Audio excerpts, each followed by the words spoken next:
കർമ്മബന്ധാൽ വിമുച്യത്തെ എന്ന് പറയും ഭാഗവതം. കർമ്മബന്ധങ്ങളിൽ നിന്ന് വിമുക്തരാവണം. മുക്തതയെ സർവതോ ഭയാൽ, സർവഭയത്തിൽ നിന്നും മുക്തനാവണം. അതുപോലെ തന്നെ സർവ കർമ്മബന്ധങ്ങളിൽ നിന്നും മുക്തനാവണം. അപ്പോൾ കർമ്മബന്ധാൽ വിമുക്തത്തെ എന്നാണെങ്കിൽ അതിലേക്ക് എത്തിച്ചേരണമെങ്കിൽ എന്തു ചെയ്യണം? ഒന്നിൽ നിന്ന് രക്ഷപ്പെടണമെങ്കിൽ എന്തു ചെയ്യണം? അത് ചെയ്തേ പറ്റുള്ളൂ അല്ലേ? ഉള്ളതിനെ ഇല്ല എന്ന് പറയാൻ സാധിക്കുള്ളൂ അല്ലേ? ഇപ്പോൾ കൂളത്തിലെ ഇല്ല എന്ന് പറഞ്ഞു കഴിഞ്ഞാൽ കൂളത്തിലെ എവിടെയോ ഉണ്ട്. അപ്പോൾ കൂളത്തിലെ ഇല്ല എന്ന് പറയുന്നുണ്ടെങ്കിൽ കൂളത്തിലെ ഉണ്ടോ? ഉള്ളതിനെ ഇല്ല എന്ന് പറയാൻ സാധിക്കുന്നുണ്ട്. അപ്പോൾ നമുക്കറിയാം 5000 വർഷങ്ങൾക്ക് മുമ്പ് നടന്നതായ അല്ലെങ്കിൽ അതിനു മുമ്പ് എഴുതപ്പെട്ടതായ ഒരു ഭക്തി കാവ്യം അല്ലെങ്കിൽ ഒരു ശാസ്ത്രകാവ്യങ്ങളിലേക്ക് പോകുമ്പോൾ നമുക്കറിയാം അവിടെ ദ്വിദാസസ, അവിടെ തലപ്പുഞ്ച മഹാദേവനെ പാർവതീദേവി ഇതാ അവിടെ എന്നാലും യാഗമല്ലേ പുനരെവിടെ നടക്കുന്നതും അല്ലേ? യാഗമാണ്, അവിടെ വലിയ യാഗങ്ങൾ നടക്കുന്നു. ഇതാ പൊക്കോട്ടയിൽ നിന്ന് ചോദിച്ചപ്പോൾ അദ്ദേഹത്തിന് അറിയാം, സർവജ്ഞാനിയായ തലപ്പുഞ്ച മഹാദേവൻ പറഞ്ഞു. അദ്ദേഹം ഒന്നും മിണ്ടിയില്ല. അവിടെ ധ്യാനത്തിൽ പുഞ്ചിരിച്ചുകൊണ്ട് അവിടെ ഇരുന്നു. അവിടെ ദ്വിദാസസ ഒരംശം, ഭാഗവതി പരമേശ്വരന്മാർ പിരിയാൻ പറ്റില്ല. ഒരംശത്തെ മാത്രം തൻ്റെ ഇടത്തെ തുടയിൽ ഇരുന്നു കൊണ്ട് ബാക്കി ഒരംശം വേറൊരു ഭഗവതി ആയിക്കൊണ്ട് അവിടെ ചെന്നു. അവിടെ ചെന്ന് ഇപ്പം എന്ത് പറ്റി? അവിടെ ചെന്നപ്പോൾ ഹവിർഭാഗം, അവിടെ ഹവിർഭാഗം പോലും ഇല്ല. തെണ്ടിത്തിരിഞ്ഞ് നടക്കുന്നവൻ, ചിലപ്പോൾ തുണിയില്ലാണ്ട് നടക്കുന്നവൻ, ചിലപ്പോൾ ചിലപ്പോൾ സ്വർണ്ണമാലങ്ങളെ കൊണ്ട് നടക്കുന്നവൻ, കപാലത്തിൽ ഭിക്ഷ എടുക്കുന്നവൻ എന്നൊക്കെ പറഞ്ഞ് നമ്മളൊക്കെ പറയുന്നതായ ഭക്തിയുടെ പരിവേഷത്തിൽ അങ്ങേയറ്റത്തിന് വാക്കുകൾ ദക്ഷൻ എന്ത് ചെയ്തു? അത് മഹാദേവനെ ദുഷിച്ചുകൊണ്ട് സംസാരിച്ചു എന്നർത്ഥം.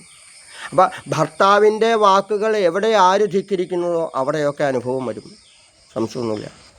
അതിപ്പോൾ എൻ്റെ ഭാര്യയായപ്പോഴും കേൾക്കുന്ന ആരുടെ ഭാര്യയായപ്പോഴും ഭർത്താവ് ദൈവം, തരുണിമാർക്കാളും ഭർത്താവിനെ ദൈവമായിട്ട് കാരണം. അപ്പോൾ ഭർത്താവിനേക്കാളിലും കൂടുതൽ സഹോദര സ്നേഹം അവിടെ വന്നു എന്നർത്ഥം. അപ്പോൾ പ്രത്യേകം ഓർമ്മിപ്പിക്കുന്നു, അമിതമായ സ്നേഹം അപകടം വരുത്തും. സ്വന്തം ഭർത്താവിനെ വെടിഞ്ഞുകൊണ്ട് തൻ്റെ സ്വന്തം സഹോദരിമാരും ഭർത്താക്കന്മാരും മുകളിൽ കൂടെ വിമാനത്തിലൂടെ പോകുമ്പോൾ നമുക്കറിയാം, ഗർഗപുരാണത്തിൽ പറയുന്നതായ വിമാനങ്ങൾ 18ഓളം വിമാനങ്ങൾ പറയുന്നുണ്ട് മരത്തിൻ്റെ അനുസരിച്ച്. ആ തത്വങ്ങൾ ഇപ്പോഴും മാറ്റപ്പെട്ടിട്ടില്ല. അതിൻ്റെ ചെറുകും ഇപ്പോഴും അങ്ങനെ തന്നെ, അതിൻ്റെ കാറ്റ് വരുന്നു അങ്ങനെ തന്നെ, പക്ഷി ഓടിക്കാനുള്ള സാധനവും എല്ലാം അങ്ങനെ തന്നെ. അതിൻ്റെ മെറ്റീരിയൽ മാത്രമേ മാറ്റുള്ളൂ. ഭാഗവതത്തിൽ ഗർഗപുരാണത്തിൽ പറയുന്നതായ വിമാനങ്ങളിലെ അഡ്വാൻസ്ഡ് ആയിട്ടുള്ള ഒരു വിമാനവും ഇപ്പോൾ ഉണ്ടാക്കാൻ പറ്റിയിട്ടില്ല. പുഷ്പവിമാനം ഇപ്പോൾ ഉണ്ടാക്കാൻ പറ്റുമോ? ഓപ്പൺ ഒരു വിമാനം ആർക്കെങ്കിലും ഉണ്ടാക്കാൻ പറ്റുമോ? ഓപ്പൺ വിമാനം ആർക്കെങ്കിലും ഉണ്ടാക്കാൻ പറ്റുമോ? ഇല്ല. അതോ വിമാനം വേറെ ഇതൊന്നുമില്ല, ലാൻഡ് ചെയ്യുന്ന സമയമല്ല, കറക്റ്റ് ഒരു സ്പോട്ടിൽ വന്നു. സീതാദേവിയെ കട്ടുകൊണ്ട് പോയി അതോ പുഷ്പവിമാനത്തിൽ. നമുക്ക് പറ്റുമോ ഓപ്പൺ ആയിരിക്കുന്ന ഒരു വിമാനം നിർമ്മിക്കാൻ? പറ്റില്ല. ഗർഗപുരാണത്തിൽ പറയുന്നതായ അഡ്വാൻസ്ഡ് ആയിട്ടുള്ള ശാസ്ത്രത്തിലേക്ക് ഇപ്പോഴും വളർന്നിട്ടില്ല. അതെ, അവിടെ ഭർത്താവിൻ്റെ വാക്കുകൾ തിരിച്ചു കൊണ്ട് അവിടെ പറഞ്ഞപ്പോൾ എന്ത് ചെയ്തു? അവിടെ നേരെ ആ ദക്ഷൻ്റെ സദസ്സിൽ നിറച്ച് മഹർഷിമാരിരിക്കുന്നുണ്ട്, രാജാക്കന്മാരിപ്പുണ്ട്, ബാക്കി എല്ലാവരും ഇരിപ്പുണ്ട്. പടിഞ്ഞങ്ങോട്ട് ഇരുത്ത് നമ്മളൊക്കെ പൂജ കഴിഞ്ഞിറങ്ങുമ്പോഴത്തെ ഉജ്ജ്വല തേജസ്സോടുകൂടി നമ്മൾ ഇറങ്ങില്ലേ, അതുപോലെ തേജസ് അഗ്നി ഇവ ജ്വലൻ, അഗ്നിയെ പോലെ ശരീരം ജ്വലിച്ചു. അപ്പം തന്നെ എന്ത് ചെയ്തു? ശരീരം സമാധിജ അഗ്നിന, സമാധി അഗ്നി കൊണ്ട് ഭഗവതി ശരീരം ദഹിപ്പിച്ചതിന് ശേഷം പിന്നീട് അവിടെ കൊട്ടിയൂരപ്പനായിക്കൊണ്ട് മാറി. ജടാമുടി മുറിച്ച് പറിച്ചിരുന്ന രീതിയിൽ കൊട്ടിയൂരപ്പനായിട്ട് മാറി തലപ്പുഞ്ച മഹാദേവൻ. അവിടെ ജട കടിച്ചു പിടിച്ച് താഴെ അടിച്ച് വീരഭദ്ര പെരുമാളെയും ഭദ്രകാളി ദേവിയെയും സൃഷ്ടിച്ചുകൊണ്ട് സഹോദരനും സഹോദരിയും കൂടെ ദക്ഷശാലയ്ക്ക് ഒരു പുറപ്പാടുണ്ട്. കഥകളിയിലൊക്കെ നമ്മൾ കാണാം. അങ്ങോട്ട് അങ്ങോട്ട് ചെന്നിട്ട് അങ്ങോട്ട് നശിപ്പിച്ചു. കുണ്ടേശു അമൂത്രയും കേജിൽ ഹോമകുണ്ടങ്ങൾ, ഇതുപോലെ ഹോമകുണ്ടങ്ങൾ ജ്വലിച്ചുകൊണ്ടിരിക്കുന്ന ആ ഹോമകുണ്ടങ്ങളിൽ എന്ത് ചെയ്യുന്നതെന്നറിയാമോ? ഭഗവാന്റെ ദാസന്മാരെ ഇവിടെ ഇരിക്കുന്ന ദാസന്മാരൊക്കെ ചെന്നിട്ട് അവിടെ ചെന്നിട്ട് മൂത്രം ഒഴിച്ച് കെടുത്തി. എന്നിട്ട് എന്ത് ചെയ്തു? അവിടെ ഹോമിച്ചുകൊണ്ടിരുന്ന ദക്ഷന് ഐശ്വര്യം വരട്ടെ ഹോമിച്ചിട്ടിരിക്കുന്ന താടി പിടിച്ചു വലിച്ച് താടി കത്തിച്ച് കളഞ്ഞു. കുറേ പേര് ഓടി, കുറേ പേരെ തല്ലി. അവിടെ വീണ്ടും ഹോമിച്ചുകൊണ്ട് ഇരിക്കുന്നവരൊക്കെ അവിടെ ശിവൻ്റെ ഭൂതഗണങ്ങൾ എടുത്ത് മുകളിലേക്ക് എറിഞ്ഞു. പിള്ളേർ ഫുട്ബോൾ കളിക്കുന്നവരെ മുകളിലേക്ക് എറിഞ്ഞു എന്നർത്ഥം. അതിനുശേഷം അവിടെ ദക്ഷശാലയിൽ പ്രത്യേകം അവിടെ എന്നുണ്ടായി? അവിടെ എല്ലാവരും കൂടി ഒരു ദക്ഷൻ്റെ തലയറുത്ത് ശേഷം അവിടെ എല്ലാവരും കൂടെ ശ്രദ്ധിച്ചു. ഒരു ദക്ഷൻ്റെ സ്ഥാനം നമുക്ക് കളയരുത്, അതൊരു സ്ഥാനമാണ്, ഒരാളുടെ ജീവനാണ് എന്ന് പറഞ്ഞ് നിരന്തരമായ മഹാദേവൻ്റെ അഭ്യന്തരപ്രകാരം എല്ലാവരും കൂടി ആദ്യത്തെ ഏറ്റവും വലിയ പ്ലാസ്റ്റിക് സർജറി ഇന്നും പറ്റണില്ല. ഒരാളെ തല എടുത്തു പോയാൽ തല തിരിച്ചു വയ്ക്കാം, വിരലെടുത്തു പോയാൽ പ്ലാസ്റ്റിക് സർജറി ചെയ്യാം. ലോകത്തിലെ അഡ്വാൻസ്ഡ് ആയിട്ടുള്ള ആദ്യത്തെ പ്ലാസ്റ്റിക് സർജറി. ആ തലയ്ക്ക് പകരം ആടിൻ്റെ തല എടുത്തു വെച്ച് തുന്നി ചേർത്തു. ഇന്ന് പറ്റണ്ടോ? ഇന്ന് തല അറ്റുപോയി കഴിഞ്ഞാൽ നമുക്ക് തുന്നി ചേർക്കാം. വിരലറ്റു പോയാൽ വലിയതായിട്ട് യൂട്യൂബിലൊക്കെ വരും, ഒരാളുടെ വിരൽ പോയി അത് പ്ലാസ്റ്റിക് സർജറി ചെയ്തു, അത് അതിശക്തമായ രീതിയിൽ 2 ഞരമ്പേ ഉള്ളൂ, ബാക്കി കഴുത്തിലേക്ക് പോകുന്ന എല്ലാ ഞരമ്പുകളും അടക്കം ദക്ഷൻ്റെ സദസ്സിൽ വെച്ച് ദക്ഷന് ആദ്യമായിട്ട് പ്ലാസ്റ്റിക് സർജറി ചെയ്ത അഡ്വാൻസ്ഡ് ആയിട്ടുള്ള ശാസ്ത്രമാണ് ഭാരതത്തിൻ്റെ. അവിടെ ആടിൻ്റെ തല വെച്ചു, അപ്പം തന്നെ ജീവനും വെച്ചു. ഇപ്പോൾ പറ്റണ്ടോ? തല എടുത്തു പോയാൽ പ്ലാസ്റ്റിക് സർജറി എടുത്ത് വെക്കാൻ പറ്റും? മുഴുവൻ തല എടുത്തു പോയാൽ ഇല്ല. അതാണ് ഭാരതത്തിൻ്റെ പ്രത്യേകത. ആ പ്ലാസ്റ്റിക് സർജറി നടത്തിയതിന് ശേഷം അവിടെ പിന്നീട് എന്നും നമ്മളിവിടെ കഴിക്കുന്നതായ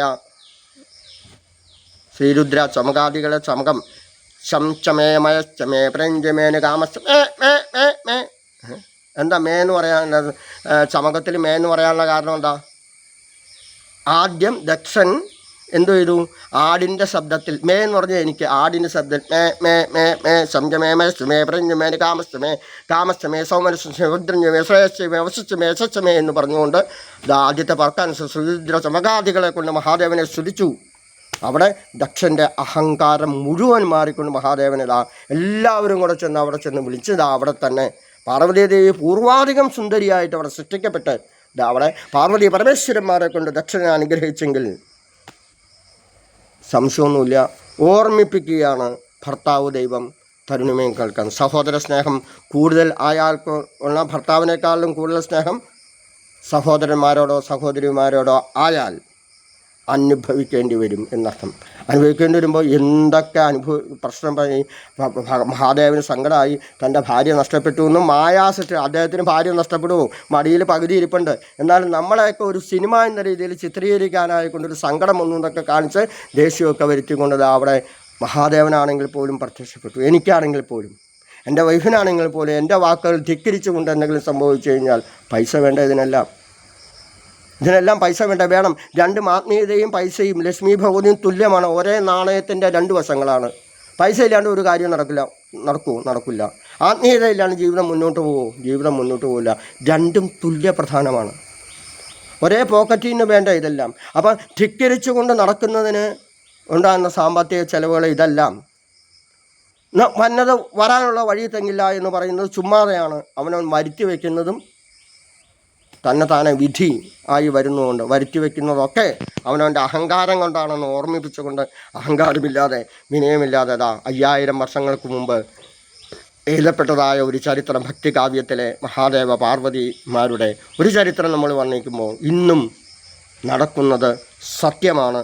ഭർത്താവിൻ്റെ വാക്ക് ധിക്കരിച്ചു പോയിട്ടുണ്ടെങ്കിൽ ഉറപ്പമാണ് അവിടെ ചിലപ്പോൾ ദേഹം കൂടി വെടിയേണ്ടി വരുന്ന ഓർമ്മിപ്പിക്കുമ്പോൾ തന്നെ വീണ്ടും ഓർക്കുക, ഈശ്വരനെ തുല്യമാണ് ഭർത്താവ്. വാക്കുകൾ ധിക്കരിക്കരുത് ദയവ് ചെയ്ത്. അവിടെ മഹാദേവ പാർവതിമാരും ഇവിടെ എല്ലാവരും മഹാദേവ പാർവതിമാരെ പോലെ മടിയിലിരുന്നു കൊണ്ട് ഭദ്രകാളി ദേവിയായിട്ടും മക്കളായ ശാസ്താവായിട്ടും മുരുകനായിട്ടും ഗണപതിയായിക്കോട്ടെ കൂടുമ്പോൾ ഇമ്പമുണ്ടാകുന്ന കുടുംബം ഉണ്ടാവട്ടെ എന്ന് മാത്രം പ്രാർത്ഥിക്കുന്നു.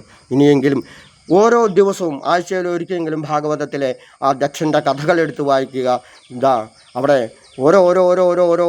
ഓരോ ആ ദക്ഷ യാഗത്തിൻ്റെ കഥകളെടുത്ത് വായിക്കുമ്പോൾ മാത്രമേ ഭർത്താവ് ആരാണ്, ഭർത്താവിൻ്റെ ഗുണം ഒരു എൻ്റെ ഇതൊന്ന് തുറന്നാൽ മതി, എൻ്റെ കണ്ണൊന്ന് തുറന്നാൽ മതി, വേണമെങ്കിൽ എല്ലാം ദഹിപ്പിച്ചയാളുടെ ശക്തി എനിക്കുണ്ട്. പക്ഷേ ഞാൻ എപ്പോഴും വിദ്യാഭ്യാസത്തിൻ്റെ, സൗമ്യതയുടെ, ക്ഷമയുടെ, സ്നേഹത്തിൻ്റെ ഭാഷയിൽ മാത്രമേ ഇന്ന് വരെ 16 വർഷമായിട്ട് പെരുമാറിയിട്ടുള്ളൂ. ആരോട് എന്നോട് എന്ത് തന്നെ പെരുമാറിയാലും സ്നേഹത്തോടുകൂടി മുഖഭാവത്തിന് ഒരു വ്യത്യാസമില്ലാതെ 16-ൽ ഒരംശം ഞാൻ ഈശ്വരൻ തന്നെയാണെന്ന് എനിക്ക് നല്ല ഉറപ്പുണ്ട്. 16-ൽ ഒരംശം മാത്രം.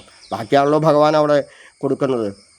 സ്നേഹത്തിൻ്റെ ഭാഷയിൽ ഒരിക്കൽ കൂടി ഓർമ്മിപ്പിക്കുന്നു, ദയവായി ഭർത്താവിൻ്റെ വാക്ക് ധിക്കരിച്ച്, സഹോദര സ്നേഹം ആവാം, അത് ഭർത്താവിൻ്റെ വാക്ക് ധിക്കരിച്ചുകൊണ്ടാവരുത് എന്ന് മാത്രം പ്രാർത്ഥിക്കുന്നു.